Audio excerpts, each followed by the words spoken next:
Assalamualaikum warahmatullahi wabarakatuh. Alhamdulillahirrabbilalamin. Allahumma sholli ala Sayyidina Muhammad wa ala alihi wa sahbihi wa barik wa sallim ajma'in. Baik, materi kita pada kesempatan kali ini adalah supervisi pendidikan. Mungkin bagi kita kata-kata supervisi ini tidak asing ya. Mari sama-sama kita saksikan. Nah, apa itu supervisi? Nah, supervisi ini adalah aktivitas dan kegiatan pembinaan yang dilakukan oleh seorang profesional untuk membantu guru dan tenaga pendidikan dalam memperbaiki bahan, metode, evaluasi pengajaran dengan melakukan stimulasi, koordinasi, dan bimbingan. Nah, ini yang penting. Secara kontinu secara terus-menerus agar guru menjadi lebih profesional dalam meningkatkan pencapaian tujuan sekolah. Nah, ini adalah pengertian dari supervisi. Bahasa mudah dari supervisi ini adalah bimbingan yang dilakukan oleh seseorang yang profesional kepada guru maupun tenaga pendidikan. Nah, kita lihat bahwa di dalam struktural kependidikan kita ada namanya kepala sekolah, kepala madrasah KM atau kepala madrasah atau kepala sekolah. Di atas kepala sekolah ini nanti ada lagi yang namanya pengawas. Jadi, siapa itu yang profesional? Orang yang profesional itu adalah pengawas. Yang melakukan bimbingan kepada kepala maupun tenaga pendidikan maupun pendidik untuk mencapai tujuan pendidikan. Nah, seperti itu. Next, ada beberapa fungsi dari supervisi pendidikan. Yang pertama, penelitian. Fungsi penelitian adalah fungsi yang harus dapat mencari jalan keluar dari masalah yang dihadapi. Misal, guru A mengalami masalah dalam penyampaian mata pelajaran fikih. Tentang apa contohnya? Yang sulit itu kan ibadah haji dan umroh. Nah, jadi di sini fungsi penelitian ini adalah mencari jalan keluar bagaimana penyampaian materi haji ini dapat dipahami oleh siswa. Kan tidak mungkin untuk penyampaian materi ibadah haji ini guru hanya menggunakan metode ceramah. Nggak mungkin. Yang ada nanti siswanya pada menghayal. Nah, apa yang harus dicari untuk siswa tersebut dapat memahami? Yaitu dengan mengadakan studi tour. Kemana? Ya mungkin ada namanya kalau di Langkat di Kemenak ada Kemenak itu ada miniatur Ka'bah. Nah, jadi itu dibawa ke sana untuk mempelajari. Nah, ini yang namanya tawaf. Ini yang namanya sa'i Ini yang namanya melempar jumroh. Nah, rukunnya seperti ini. Pertama kita melakukan ini, kedua ini, ketiga ini secara berurutan. Nah, kan tidak mungkin hanya dengan berceramah saja. Nah, ini adalah fungsi dari supervisi pendidikan. Jadi ada solusi. Oh, ternyata kita bawa dia studi tour untuk materi ini. Atau kalau tidak bisa di sekolah halamannya luas, dibuat saja menggunakan alat-alat yang ada. Ini sebagai Ka'bahnya, ini sebagai Bukit Safa, ini sebagai Bukit Marwahnya, ini untuk lempar jumroh. Nah, itu dia. Oke.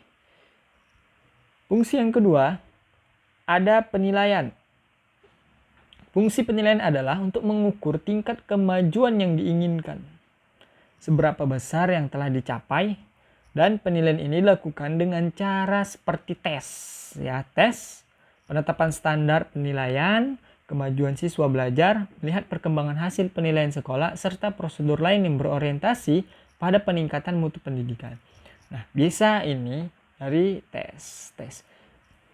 Ingat, sebelum kita melakukan penyampaian materi pada awal tahun ajaran baru, ada namanya free test. Dan ada namanya di akhir nanti post test.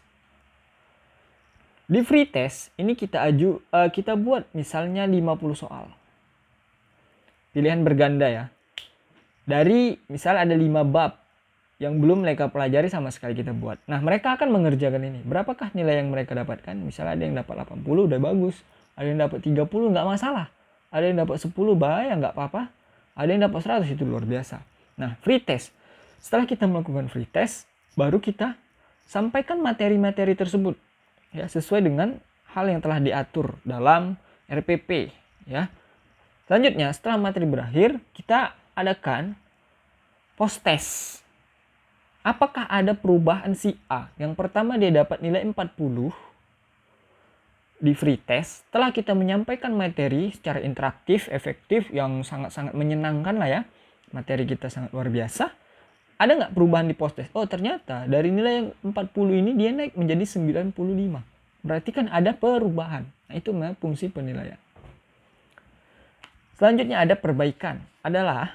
Fungsi perbaikan ini adalah sebagai usaha untuk mendorong guru baik secara perorangan maupun kelompok agar mereka mau melakukan berbagai perbaikan dalam menjalankan tugas mereka. Perbaikan ini dapat dilakukan dengan bimbingan, yaitu dengan cara membangkitkan kemauan, memberi semangat, mengarahkan, dan merangsang untuk melakukan percobaan, serta mampu menerapkan sebuah prosedur mengajar yang baru.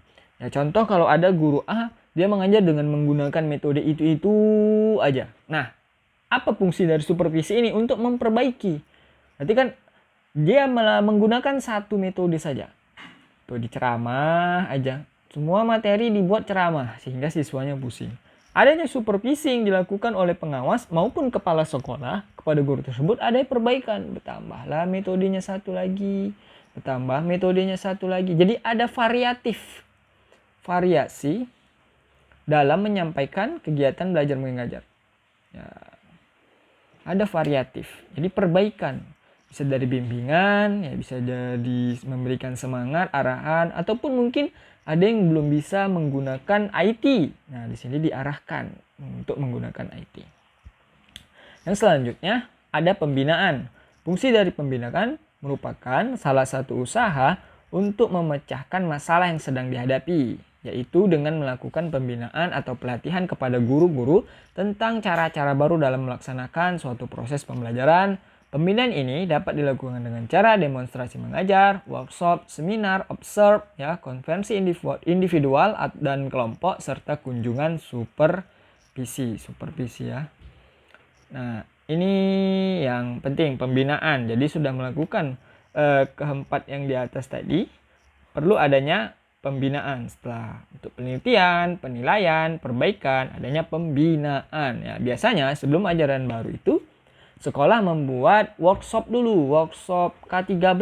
Nah, ini kan penting. Bagaimana cara metode pembelajaran di K13? Ternyata memakai sistem acak. Selanjutnya bagaimana cara membuat RPP K13? Ini kan sulit. Bagaimana cara membuat penilaian otentik? Nah, biasanya setiap sekolah mengadakan workshop sebelum memulai KBM baru. Ataupun seminar-seminar pendidikan, motivasi. Ataupun mungkin ada studi banding ya, studi tour, kunjungan ke sekolah A, sekolah B, atau sekolah unggulan. Ya, bagaimana cara mereka, guru-gurunya mengajar, kita perhatikan dan kita lihat. Sehingga adanya perubahan dari individual seorang guru, dari yang dia itu biasa-biasa saja menjadi seorang guru yang sangat profesional, seperti itu. Nah, yang selanjutnya ada jenis-jenis dari supervisi. Nah, jenis-jenis dari supervisi yang pertama ada supervisi dari segi akademik, yaitu menitik beratkan pengamatan supervisor, yaitu orang yang mensupervisi pada masalah-masalah akademik. Yaitu hal-hal yang langsung berada dalam lingkungan kegiatan pembelajaran atau siswa. Contoh, ada siswanya yang sangat aktif sekali ya, lasa bahasa apa tuh ya, lasa. Pokoknya aktif banget ya.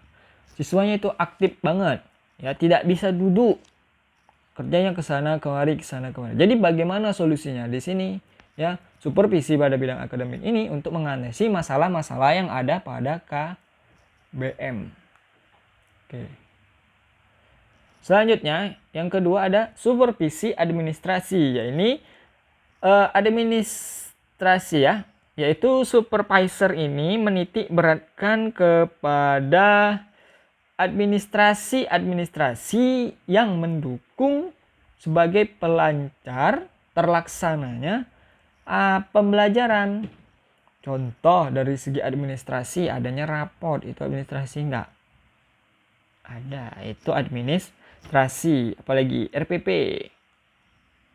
silabus, kaldik, kalender pendidikan. Nah, itu administrasi.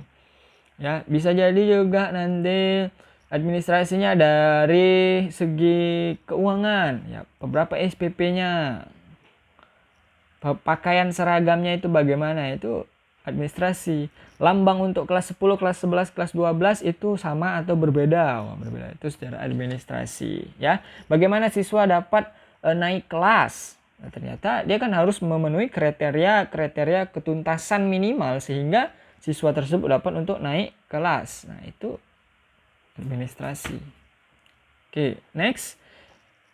Selanjutnya ada supervisi lembaga. Ini menitik beratkan pengamatan dari supervisor ini pada aspek-aspek yang berada di sentral dari sebuah madrasah ataupun sekolah. Ya, jika supervisi akademik itu dimaksudkan untuk meningkatkan pembelajaran KBM, maka lembaga ini adalah untuk meningkatkan nama baik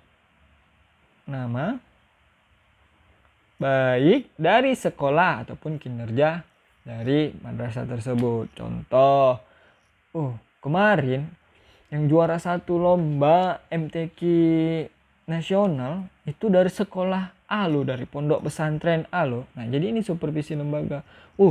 Di sekolah A itu bagus sekali, tamannya ada, kolamnya ada, ya. Terus banyak buah-buahan sehingga siswa bisa memakan buah-buahan itu secara bebas. Terus mereka ada namanya hidroponik dan lain-lain. Nah, itu namanya supervisi lembaga. Ruangannya bersih dan lain-lain. Nah, untuk supervisi lembaga ini ada peraturannya, memang sudah ditetapkan. Kalau kalian memperhatikan video-video saya sebelumnya, kalian sudah tahu pasti apa aja kriteria dan syarat-syaratnya. Oke. Yang selanjutnya ada prinsip, ya, ada prinsip dan pendekatan dalam supervisi. Yang pertama, prinsip ilmiah. Prinsip ilmiah ini mencakup 3 unsur. Sistematika, ya, teratur, objektif, ya.